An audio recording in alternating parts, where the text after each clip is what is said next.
These conspiracy theories are going to ruin your childhood. Today's video is going to be a childhood ruining conspiracy video. These are some of my favorite videos to film. I love just taking our favorite childhood TV shows and movies and absolutely ruining them. But before we get into the childhood ruining theories, I want to thank Mint Mobile for sponsoring today's video. So Mint Mobile is an online-only phone service company, and honestly, I'm obsessed. I'm so Gen Z, it's kind of nuts, but I really do. Mint Mobile makes everything so much easier. I'm sure you guys have all spent hours at phone stores. It takes a lot out of you. Mint completely reimagined the wireless shopping experience and made it super easy and online. There's no stores and no salespeople to deal with. It's all so simple. With Mint Mobile, you also get premium wireless without the premium price tag. So all of the plans include unlimited talk and text on the nation's largest 5G network, plus free calling to Mexico, Canada, and the UK. And a hotspot is included, a 10 gigabyte hotspot on the unlimited plan. Mint also introduced the concept of bulk buying to the wireless space. The more months that you buy up front,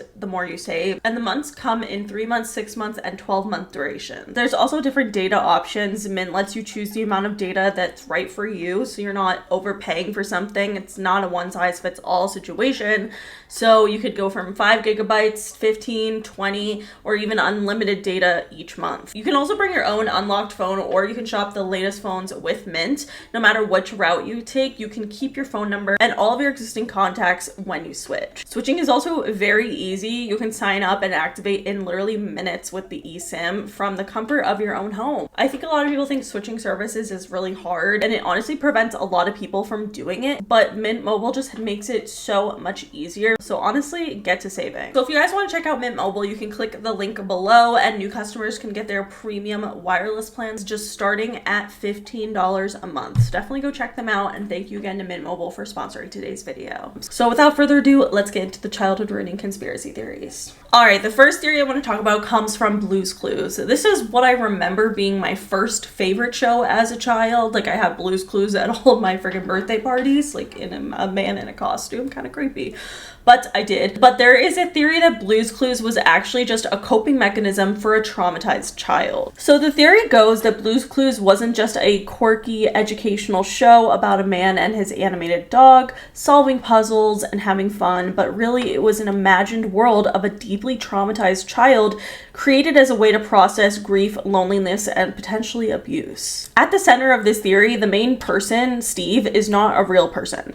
He's rather a figment of this child's imagination, and the entire show is told from the lens of this child who may be dealing with a traumatic experience like the death of a parent, prolonged hospital stays, abandonment, or even mental illness. So why would this child invent Steve in their head? Well, he's an imaginary friend. He's patient. He talks directly to the viewer, making them feel seen. He encourages critical thinking, always with warmth and reassurance.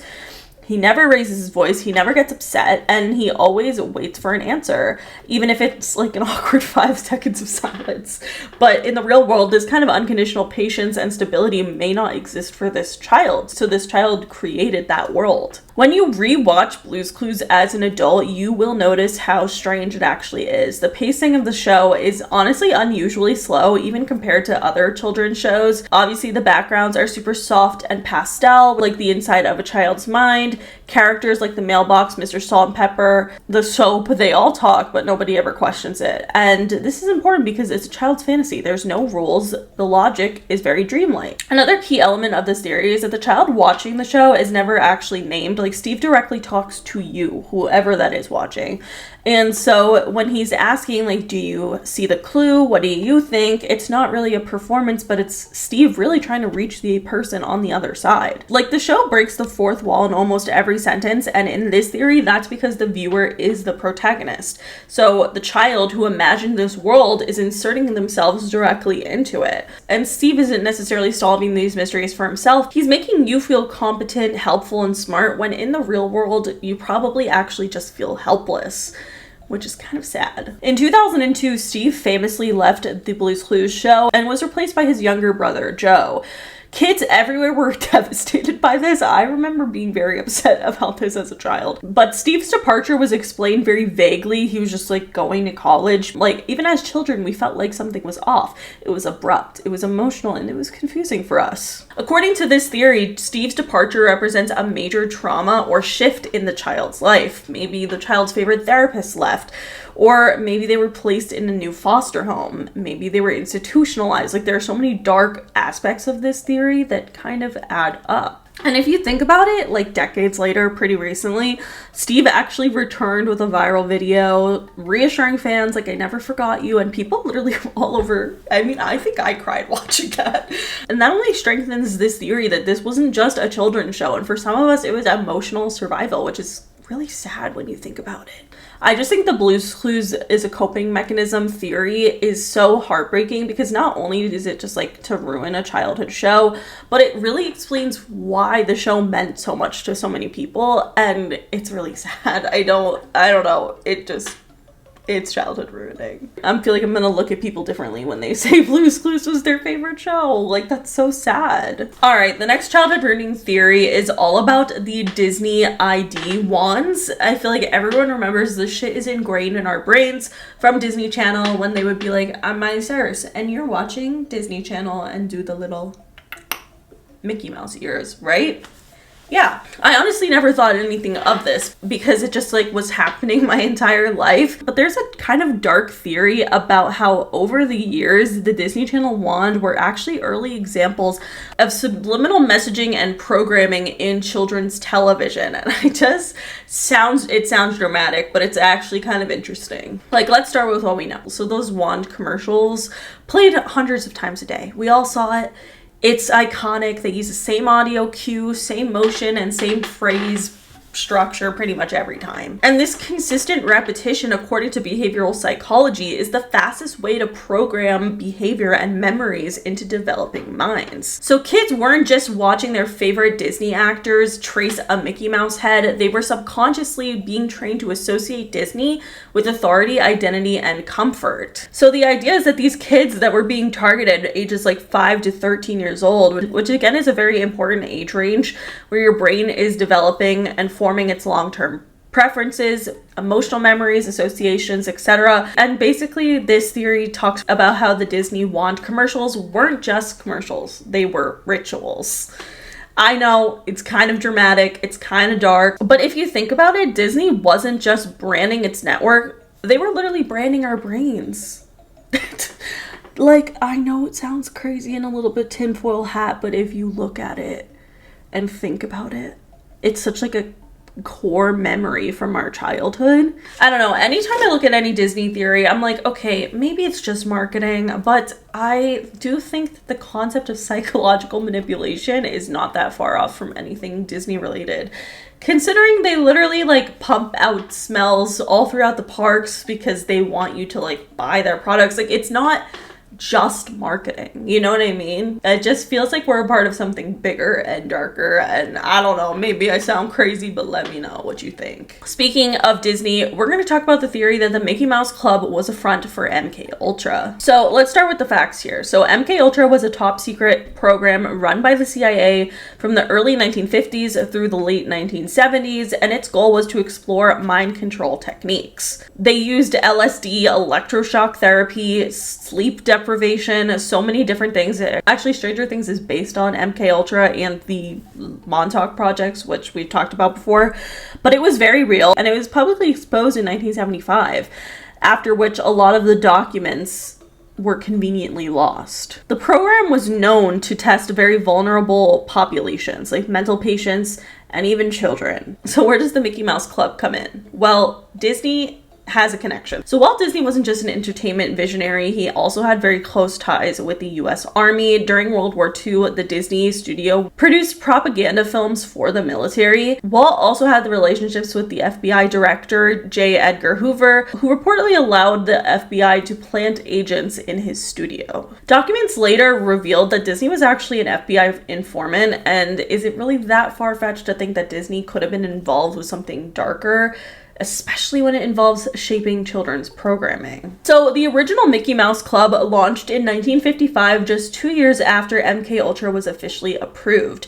The club had all of the markings of innocence, singing, dancing, games, and it was literally a children's show. But some researchers and conspiracy theorists point out the weird cult-like behaviors that came from this program. For one, all the kids always wore the same uniforms. They referred to Walt Disney as Uncle Walt, They were expected to perform at a professional level, even though they were literally elementary school students. And outside the realm of the TV show, their schedules were extremely strict and demanding, and reportedly more intense than some adult actors at the time. Many people believe that the club functioned as a control environment where producers could manipulate, study, and mold child performers in isolated high-pressure settings.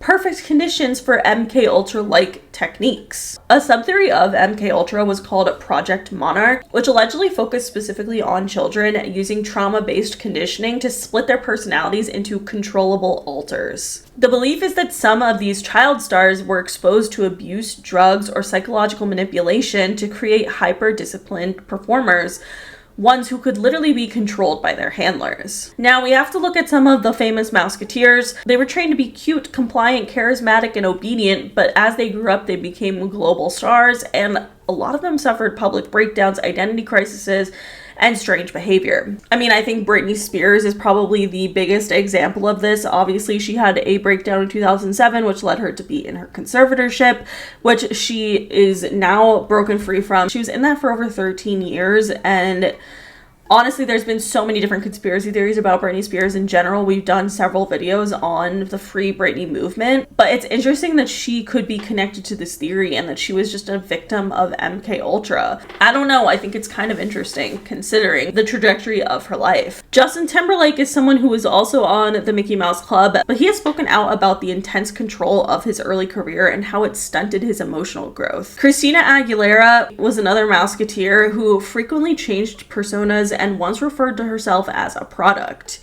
And Ryan Gosling, in a 2007 interview, he claimed that his family was part of a cult growing up, which was it a joke or subtle confession? A key element of MK Ultra and Project Monarch is disassociation. So it's where these victims separate themselves from reality to survive the trauma that they've been through. So in theory, these dissociative states intentionally induced in children to create alters that can be triggered by certain commands or symbols. So let's look at some of the Disney alumni. We have Britney Spears, who's switched personalities consistently, but also has been kind of consistently strange for a while. And then stars like Demi Lovato, Selena Gomez, Miley Cyrus, they've all gone through very traumatic, often self-destructing identity shifts after their time on Disney. I don't know, I want to hear your guys' thoughts on this because I just think Disney has something darker to it. I've always said that. We've done a lot of videos on the dark side of Disney, but this MK Ultra stuff just kind of hits a different, I don't know, it hits different because when you look at the facts and how many, especially when you compare it to how many Nickelodeon stars, like the Disney versus Nickelodeon star like arc is super interesting to me. You don't see as many like emotional breakdowns or mental health issues from Nickelodeon stars. It's mostly Disney. And I find that to be really interesting, not gonna lie. All right, the next theory comes from another one of my favorite childhood shows, Sesame Street. It's all about the theory that Elmo is possessed. So Elmo is obviously supposed to be one of the most wholesome characters on TV, the squeaky voice. He's just a fun little puppet, but there is a dark theory that he's actually possessed by a demonic entity, and honestly, the Tickle Me Elmo shit, it might be true. So in 1996, a toy named Tickle Me Elmo hit the shelves and immediately became a phenomenon. It wasn't just a toy, it was literally a cultural takeover. People were obsessed with this shit. Parents were fighting for it in stores. People were camping out overnight just to get their hands on a friggin' Tickle Me Elmo.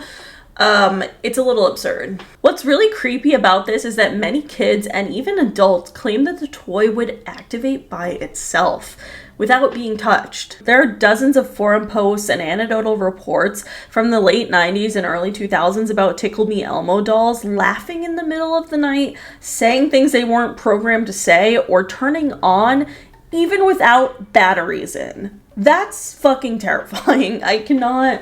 I don't like that. But one crazy thing that happened in 2008 changed Elmo forever. So this woman in Florida bought her 2-year-old son a new Elmo toy that could be programmed to say the child's name. But when she activated it, the toy, literally Elmo, just began to chant, kill James, over and over again. I noticed exactly what it was saying, and my son was repeating exactly what it was saying. Kill James? When he's not playing with one of the Elmos, he's watching Elmo on TV. His latest Elmo, the Elmo Knows Your Name doll, recently ran out of batteries. His mother, Melissa, put new ones in. What was that? This Elmo doll connects to a computer to learn certain phrases and the child's name. But yesterday's battery switch appears to have taught Elmo how to make death threats. This wasn't an internet hoax. It literally made national headlines, and the company just brushed it off as a glitch, claiming that the voice chip must have been improperly reprogrammed, which is a little ridiculous because a child's toy just repeating "Kill James" in the sing-song Elmo voice, that's straight out of Chucky if I've ever heard it. Like, I don't like that. This toy was immediately pulled from all of the shelves, but by then the damage was already done. The theory is that something darker was inhabiting Elmo, and that began to spread. A lot of conspiracy theorists believe that Elmo is not just a character, but a vessel. He's a shell, a soft, cuddly Trojan horse through which powerful entities can communicate. And I don't really like this because, you know, there's a lot of different beliefs amongst various spiritual and occult traditions, like objects that are adored and interacted with regularly, especially by children, can become spiritually charged, which I don't like. I think that's why, like, the entire haunted dolls in general kind of come up a lot, and I actually hate that. I hate it. So again, according to a lot of spiritual beliefs, if an object receives attention and emotion and belief, it kind of becomes a battery. And once this vessel is fully charged, it becomes vulnerable to spiritual possession, whether that's good or bad. I overall kind of hate this theory, I'm not gonna lie. I'm terrified of children's toys. Like Farbies used to scare the shit out of me. Dolls, I don't like any of it. I don't like it. And I agree. I do feel like they can have demonic things attached to them, and I hate it. I hate it. All right, the next theory comes from one of my favorite shows as I got a little bit older, like probably 6 or 7, Charlie and Lola.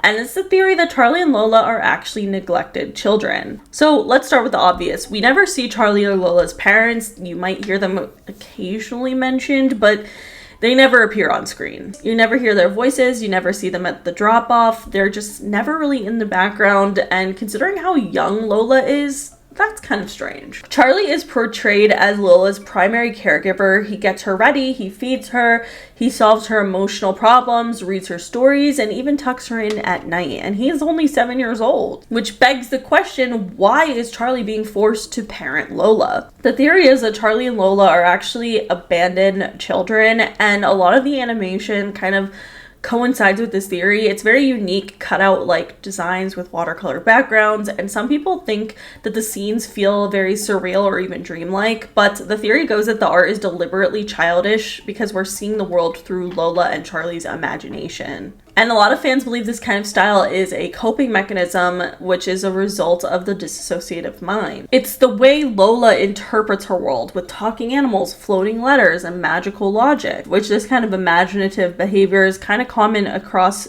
kids who experience trauma or neglect. Their brain creates this fantasy to replace the pain or chaos in their real life environments. Lola's also a very whimsical, imaginative, stubborn, and quirky character, but a lot of her quirks are kind of red flags. For one, she has a lot of difficulties with routines and hates bedtime, resists eating. She's also intensely attached to specific objects, and she gets overwhelmed with change or unfamiliar environments very easily, and she relies on fantasy to process things that she doesn't understand. And a lot of people think that this isn't just a result of a very imaginative child, but it's actually a defense mechanism to cope with the trauma that she's faced. I want to hear your guys' thoughts on that theory because it kind of made me look at Charlie and Lola differently. And I also kind of agree there is like a sadness like to the show that I can't really explain. It's very bittersweet, so I want to hear your guys' thoughts. All right, the last thing we're going to be talking about is all about VeggieTales. So I grew up watching VeggieTales. If you grew up going to church, or even just like, I don't know, I feel like they played this at school, which is kind of controversial, but it's a theory that the veggies in VeggieTales are souls trapped in purgatory, and I actually really believe this theory. So VeggieTales is one of the most iconic Christian animated series of all time. Like I said, if you've gone to church, if you did youth group or any of that shit, you knew VeggieTales with catchy songs, talking vegetables, Bible-based morals, and it's been a staple in religious households since the 1990s. But underneath the cheerful theme song and tomato and cucumber banter, some fans believe that there is something darker going on. According to this disturbing fan theory, the characters in VeggieTales aren't vegetables at all. They're actually souls trapped in purgatory, forced to relive moral lessons over and over again until they're worthy of salvation, which is disturbing. For one, if you think about it, there's no humans. We're watching these characters go through very moral dilemmas. I just think that this makes so much sense. Again, every single story and every single episode of VeggieTales ends with a spiritual lesson, but rather than simply encouraging good behavior, the tone of the show often implies that failing to meet these standards result in consequences like fear or isolation or guilt. This fits the idea in the conspiracy theory that these characters are repenting souls working through their own flaws before they can move on to heaven. This theory kind of disturbed me, especially as someone who was brought up like watching VeggieTales. It's interesting to think that these characters are actually dead souls that are trapped in this purgatory of just having to keep trying to do the right thing and be moral so that they can get their way to heaven. I don't like that. I don't like that one bit, but I kind of think it could be true. Let me know your thoughts. Anyway, that is it for today's video. If you guys liked it, please give it a big thumbs up. Let me know in the comments below what you guys think of these childhood ruining conspiracy theories. And if you have any other favorite childhood TV shows or movies that you want me to look into conspiracy theories behind, let me know. But that is it. Make sure you follow me on Twitter, TikTok, and Instagram, and subscribe for new videos every week. And I'll see you guys later. Bye.